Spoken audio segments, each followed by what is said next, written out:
Hello, welcome. So today we're going to be looking at r/best of Redditor updates. But yeah, if that sounds like something you'd be interested in listening to with me today, then please do stick around and enjoy. And don't forget to like and subscribe, please. Thank you. So this one was shared into the subreddit by Direct Caterpillar 77, and it says, my husband and I were walking in our neighbourhood when a man stopped us in front of his house and claimed that my husband was having an affair with his wife. Oh dear. Goodness me. So obviously Direct Caterpillar is not the original poster. The original poster is on the screen and it was originally posted into r/am I wrong. There is a trigger warning also for Alzheimer's. It was originally posted September 1st, 2023. My 62F husband, 59M, who I'll call Jay, have been together for 26 years, married for 25.5. Goodness me, you got married after 5 months of knowing each other? My goodness. He is one of the most wonderful people I know. I had a very rough, dysfunctional, abusive childhood. It took years of therapy and tons of support from Jay to get to the other side and really learn how to love and trust. I also have ADHD, OCD, and suffer from severe anxiety and PTSD from my traumatic childhood. Jay has always been supportive and actually maintained a great sense of humour, especially with my ADHD. He actually was the one who suggested looking into a diagnosis. I was diagnosed about 10 years ago. We met when my daughter, 34, T, was 8 years old. I had been a single mum, so T and I were very close. We went to family counselling right after we married, his suggestion, because we wanted to assure we integrated our family and learnt how to do that with steps. To say that it has been amazing is an understatement. Jay and T love each other so much. It took a while, but we really worked at it. I tell you all of this to give a brief glimpse of why I trust Jay implicitly. We have gone through so much together. There were times that I thought that there was no way he was going to stay, that this would be the straw that broke the camel's back, but he has never left my side. When this man stopped us, he asked my husband was having an affair with his wife. Both this man and his wife are well in their 80s. We thought he was joking at first, and both of us started laughing. We then realised that he was serious. At first, he tried to say that it occurred during lockdown for COVID whilst I was at work. I told him that that was impossible because I am a teacher and taught remotely, from home, for over a year. We asked him why he thought that this was occurring, and he said that his wife, who is in late stages of Alzheimer's, confessed to him. Ah, okay. We asked if he knew a time frame when this supposedly occurred. As we have motion cameras around our house, yeah, I am very paranoid, and we could get footage so that he could see that his wife was never been to our home. He said that he didn't know and couldn't ask her due to the Alzheimer's, so did nothing in him consider that she could have said that in the first place because of the Alzheimer's? This whole thing was so surreal. I was furious. I told him that there was no way this happened and my husband would never purposefully hurt me. He said that's what all people say when confronted. There was a lot more back and forth, but he refused to back down even though there was absolutely no evidence other than the confession of a woman in late stage of Alzheimer's. Yeah, to me, it sounds like this man is just extremely stressed, overwhelmed, probably with his wife's Alzheimer's, and everything's a lot, and he's looking for someone to lash out on. So obviously when she's gone, oh yeah, I slept with dude few doors down, he's gone, right, he's gonna have it. Do you know what I mean? Like, he's not really considering and taking into account the fact that she probably has said a lot of out-of-pocket things that aren't real or true, because of the Alzheimer's. I can hear some horses clippy-clopping past my house. I just got distracted having a nosy. I wondered if it was one of my friends, because I know I have one friend who does ride horses. But I don't know why she'd be riding around here, actually. That wouldn't make any sense. Anyway, I am not naive, nor am I blind. There are 0 red flags. My husband treats me so well, and we do everything together. I 100% believe this so-called affair never occurred. My question is, what do I do now? Do I get a restraining order to assure he stays away from us? Of all the crazy that has happened in my life, this has got to be the top of the list. Am I wrong to want to get a restraining order against an 80-year-old man? I mean, unless he starts coming to your door and harassing you, I don't really feel there would be a need for that. You know, he's only collared you once and said about it.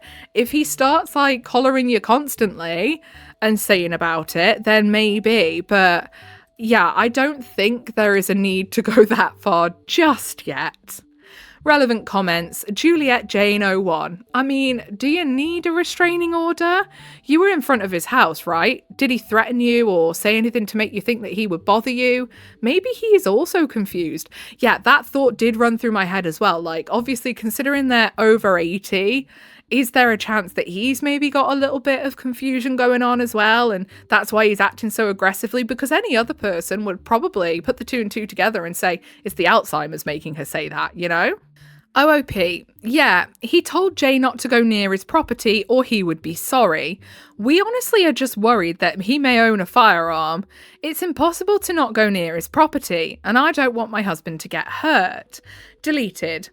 The thing is, it well could have happened. I was mistaken several times for my ex's girlfriend's grandmother's younger brother. Sorry, what? Say that again. Ex's girlfriend's? Oh, ex-girlfriend's. Idiot. Ex-girlfriend's grandmother's younger brother. When I went to visit with her, it was awkward, but we navigated it even after she threw a minor fit that I was dating my own grandniece, and it was wholly inappropriate and screamed the house down. Alzheimer's chews Swiss cheese holes in the cerebellum, and to cope with it, the mind patches in convenient identities and fills in the gaps. Edit. Yes, I'm aware this is not accurate in a strictly technical or medical sense. It's called a metaphor. People, human minds are fragile, and we stretch and borrow to cover up holes in our memory. Yeesh. His wife might well have had an affair 20 years past or more, and the OP's husband might have looked like that man and replaced the identities. I mean, yeah, it's possible, but it still doesn't mean that the husband, should be shouting and screaming at them when they have to pass his house. And her husband, hurt and wounded, confronted them because even though he knows that it's not the OP's husband, but he can't not, because not only is he absolutely wounded by the confession, but also that he knows it isn't his wife's lover, or even that his wife had an affair, but this is the only way he can cope with her dementia. What a truly awful situation for all of them. The OP, her husband, the accuser, and his wife. There's no good side here. Everything sucks here, but nobody does. OOP then says, we were discussing this afterwards. I really am ignorant about the effects of Alzheimer's, but I thought that perhaps this could be the case. My husband works from home. During his lunches, he takes laps around the neighbourhood and thinks that maybe that is where she saw him. And then Shelly1 says, my grandfather had Alzheimer's that caused him to believe things that never happened. He didn't understand that it wasn't true because he remembered going through it. This is one of the few times I'd say to let it slide. If you see the man again, just say that you looked through all of your camera footage, alerts, and there was nothing suspicious. You can't say for sure she didn't cheat, but you can say it wasn't with your husband. OOP, yeah, I like this idea. He must be lonely, and then to be dealing with this, I think he wants to believe her because that would mean that she's normal again and remembering things, even if they are bad things. And then OOP updated the next day, September 2nd, 2023, same post. Update. Damn, I'm so sorry. It took me forever to figure out how to edit this. I have no idea how to update. This is my first post. First, I'm reading all of the comments and taking them to heart. I read all of the time people thanking the Reddit community for their help and insight, and that is not a lie. You all have shared your stories and really educated me about these horrible disorders. I never realised how horrendous Alzheimer's and dementia are, and not only how they affect the person with the disorder, but the devastation this has on those that love them. You have helped to understand how this man and his wife need our compassion and grace.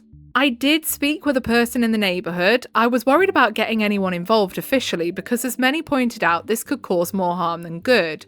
She assured me that they do have children and friends that do check in on them, but she actually has not seen them around a lot lately. She will reach out to them. Next, I was walking around our neighbourhood. Some people suggested that I do not walk by their house, but that would be impossible. Think of like a thermometer shape. It is a long street with a cul-de-sac at the end, but in the middle is this big island with 5 houses on it.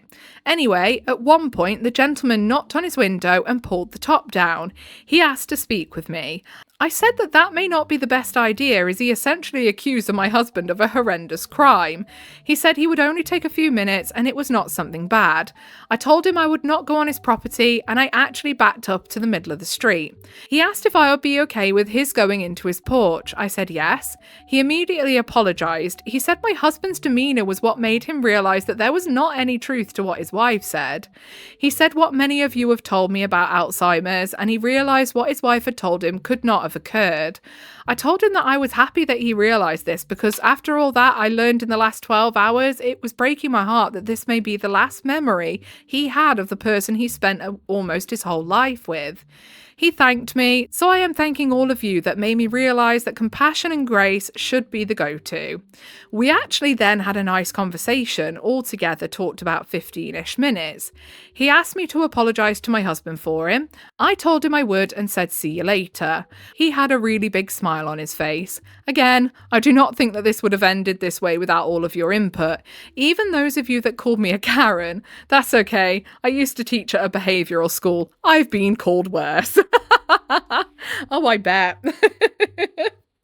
So then down in the comments of the Best of Redditor Updates post, Coming in the Nile, says Alzheimer's sucks, turns your mind into a prison. And then Random Dudo1 says, with the warden consistently starving you of memories until you no longer know who you are. And then Rewind73 says, truly is a cruel disease, both for the ones suffering from it and for the family members. Yeah, honestly, it's a crazy disease. I used to do domiciliary care, which is like where you care for people in their home rather than like in a facility or anything. And there was one person that would constantly leg it. So you had to be very careful how you open the door, because even though they were elderly, my goodness, were they sprightly, but they had Alzheimer's. So if they did leg it, they would get lost. They wouldn't know how to get back. Honestly, the amount of times they managed to escape their own house, I always wondered why on earth they were still at home in the first place, because honestly, they were someone who was definitely a prime candidate for a facility, for sure. Okay, so I think we've got time for an Am I the Butthole story, because we have only done 15 minutes so far. So this one's titled, Am I the Butthole for not allowing my daughter to travel to India? My daughter is 19 and studying electrical engineering. She is doing well and I am proud of her. For context, I pay her tuition and rent so she can focus on school without needing to work part-time. She recently told me she wants to go to India over winter break with her close friend who has family there. My daughter is a white Canadian and her friend is half Brazilian and half Portuguese, but white passing. I told her absolutely not. I do not think it is safe for young women, especially white tourists, in India. I have seen plenty of videos online where foreign women are swarmed by men, harassed. I do not think that this is an environment I can in good conscience support her putting herself into.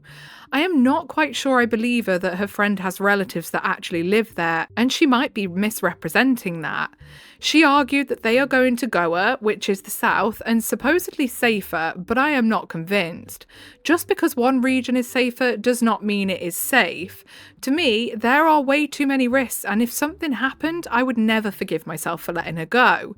She is very upset, saying that I am being controlling and overprotective and even racist. I feel like since I am supporting her financially, I should have a say in these decisions. It is not like she can just pay for the trip herself right now. I mean, to be fair, I have seen quite a few sort of like documentaries and what have you as well that have sort of outlined how unsafe it is over there for women. I mean, it looks like an amazing place to go, and honestly, I think if you're a bloke, absolutely, but yeah, they're arguably not the safest place for women, unfortunately, which again is really unfortunate because it looks like an amazing place to go. Like, I definitely myself wouldn't travel there alone. I mean, I don't travel anywhere because I don't like getting on aeroplanes, but if I didn't mind getting on an aeroplane, I would love to go, but I think I'd have to make sure I was going with like a male friend, you know, so I felt a little bit safer because it has been reported on quite a few times of the fact that it is quite unsafe there for women. So I do understand that worry. But yeah, at the end of the day, whatever the reasons for it, if the OP says I'm not paying for that, then that is it. And I don't think I'd be letting my 19-year-old go to any random country on their own. No, doesn't matter where it is. 19 is still very young and would make me very nervous. I'd be like, can I at least just like come, and I won't be with you directly, but just so I'm there in case something goes wrong or something. I don't know. I can understand the OP being worried. Bit weird, the mentions of like white and white passing. That was a bit odd, but yeah, other than that, I understand the dubiousness of your daughter going somewhere that has been reported on to be unsafe for women. I get that. Okay, let's have a look at the comments then, shall we? Hot Intern 4589 says, I'm an Indian woman. I might get hate for this, but yeah, no. I'm not saying she will definitely have an unsafe time, but honestly, it will be better when she's older. Things are very different here, and I've seen a lot of young foreigners, men and women, get taken advantage of physically and financially because they don't understand our structures or how different they are from the West. And then OP says, is there any truth to what she's saying that the area is safer than others? She is really trying to convince me that it is safer and she will be with her friends, family all the time. Good to have an Indian perspective. Thanks. I mean, I could definitely believe that there are areas that are safer than others, just like there is anywhere. There are some pretty affluent areas in India. So yeah, that wouldn't surprise me if there are some areas that are really safe. But yeah, I can also see where like maybe more touristy spaces wouldn't be as safe, because obviously that's where people would go to take advantage of tourists. So yeah, I don't know. But like I say, I've never been to India, so I would hate to say for definite. But if even this lady's saying, who is from India and is saying that, yeah, no, I wouldn't, I would definitely take that on board for sure. And then Friendly View 4122 says, I agree with the OP for this comment. I am an Indian woman and I would never travel alone back home. The only way it'd be remotely feasible is if 1, I was traveling with a male friend, 2, I was staying at an expensive hotel, 3, I was staying close to the hotel, being driven around by people I trust. Goa is a popular vacation spot and I want to say it's generally safe, but I can understand you being concerned for your daughter. My own mother wouldn't send me alone with another female friend. Okie dokie then, so I think that's all we've got time for today. I still didn't manage to stretch this video out that much longer, but hey ho, I've got to go and pick up my small child from school soon, so it's going to have to be left there. If you made it all the way to the end with me, then I appreciate you very, very much. If you give a little like, subscribe, turn notifications on, that'll be your initiation into the cult void. Welcome. Whatever it is you're doing for the day, I hope you have a really good rest of the day. Goodbye.